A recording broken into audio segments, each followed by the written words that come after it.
नई दिल्ली स्थित कावेरी अपार्टमेंट में नमो मंत्र फाउंडेशन की ओर से डिजिटल रामलीला मंचन को वेबिनार के माध्यम से इसका शुभारंभ किया गया। इस वेबिनार में देश के 60 से ज्यादा सांसद लाइव हुए और उन्होंने जय श्री राम का जय घोष करते हुए अपने अपने सोशल मीडिया प्लेटफॉर्म से इस डिजिटल रामलीला मंचन को लाइव किया। इस मुद्दे पर बात की हमारी संवाददाता रीमा गौतम ने। राम काज किए बिना मोहे कहा विश्राम। और ये बात जब कोई ठान लेता है, कोई राम भक्त ठान लेता है, तो परिस्थितियां कितनी भी विपरीत लगे, मुश्किलें कितनी भी हो, लेकिन वो आगे बढ़ते हैं। और एक ऐसा ही इनिशिएटिव है डिजिटल रामायण का। जी हाँ, आपने सही सुना, डिजिटल रामायण, यानी कि अब आपको कहीं जाना नहीं है। रामायण के किरदार, चरित्र, कहानी, कथा, संदेश आपके घर तक पहुंचेगा। कौन इसे साकार कर रहे हैं और कैसे, आइए हम आपको मिलवाते हैं जल्दी से। गोस्वामी सुशील जी महाराज हमारे साथ हैं और दरअसल ये जो पूरा आइडिया है, जो आइडिएशन है, ये महाराज जी की ही सोच का और जो पूरी कार्यशैली है उसका नतीजा है। महाराज जी, कैसे ये आइडिया आया? आप युवाओं को प्रेरणा दे रही हैं 90 वर्ष से, लेकिन डिजिटल रामायण घर तक पहुंचे, क्योंकि अब मंचन जो है रामायण का कोरोना काल में रोका गया है। तो ये आइडिया कैसे आया? देखिए, निरंतर 55 वर्ष हो गए रामलीला मंचन के साथ जुड़ा। जीवन में कैसा प्रभु राम की कृपा हुई, पूरा जीवन ही रामलीला के विस्तार के लिए, उसके प्रभावशाली मंचन के लिए कार्य किया। आदरणीय अशोक जी सिंह आज नहीं है, तो उनकी प्रेरणा थी इसको विश्व में लेकर। तो मैंने कोशिश की, प्रयास किया विश्व परिषद के माध्यम से, और मुझे उसमें सफलता मिली।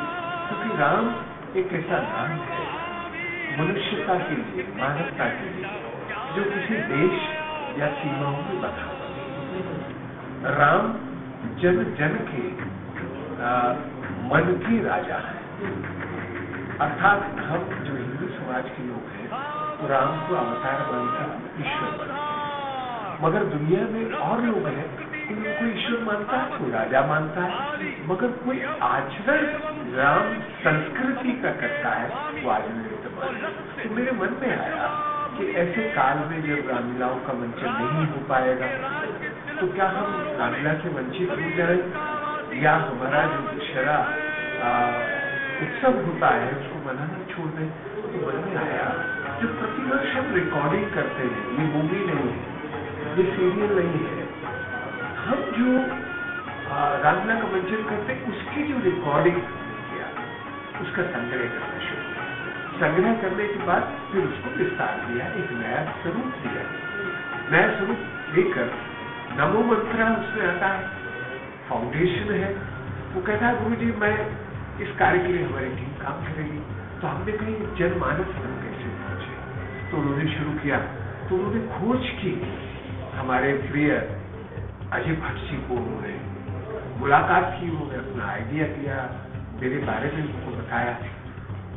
मुझे भी मालूम नहीं था कि इतने सांसदों से मिलेंगे और एक सांसद उनको ऐसा मिल जाएगा जिसने जीवन अपने काल में रामलीलाओं के साथ संबंध रहा, रामलीलाओं के मंचन में अपने आप को रखा। बिल्कुल, और ये हम जान रहे थे जी, अजय भट्ट जी हमारे साथ है, बीजेपी के सांसद है, अध्यक्षता कर रहे हैं जो डिजिटल रामायण मंचन का जो पूरा कार्यक्रम है, इसको फलीभूत करने में और हर तरीके से इसे सपोर्ट करने में अजय भट्ट जी का जो है बहुत खास रोल है, बहुत बड़ी भूमिका है। अजय भट्ट जी, कितना जरूरी है, कितना इम्पोर्टेंट है कि युवाओं तक हर हालत में संदेश पहुंचे। और इस साल अब जब राम मंदिर का शिलान्यास हो गया है, तो ये चीज और कितनी खास हो जाती है, रेलेवेंस जो है रामायण की, वो युवाओं के लिए, आम लोगों के लिए कितनी और बढ़ जाती है। देखिए, प्रभु राम ने जिस तरह से माता पिता की आज्ञा का पालन किया, आदर्श पति का रोल किया, और आदर्श भातृत्व का आज जो जितना भी हम दिखाई देता है, सब उनकी कृपा से कोई शिफ्ट ऐसा चुका नहीं। और किस तरह शिक्षा लेनी चाहिए, गुरुजनों का कैसा सम्मान होना चाहिए, इसे भी जब अति किसी चीज की होती है, अतिशय रगड़ करे, जब कोई अनर्थ प्रकट चंदन से उसकी तिथि होती है, समापन होता है। रावण इसके उदाहरण आप जानते हैं।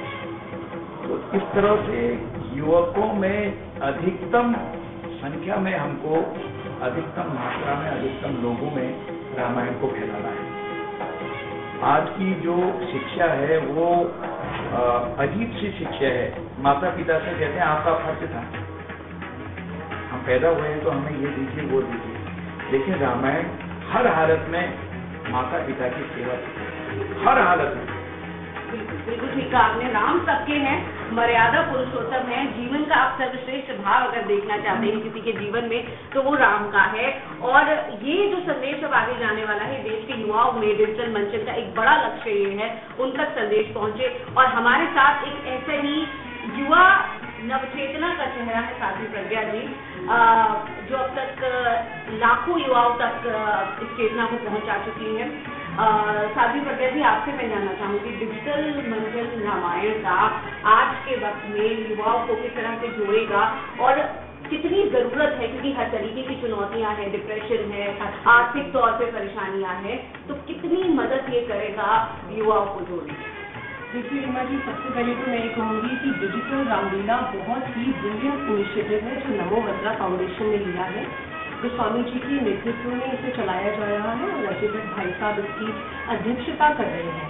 तो जब ये कॉन्सेप्ट मेरे सामने रखा गया तो स्वतः ही मैं इससे जुड़ गई और जुड़ने का सबसे बड़ा कारण यही था कि ये people are full of positivity. Positivity है, सकारात्मक सोच है, नकारात्मक सोच नहीं है, निराशा नहीं है।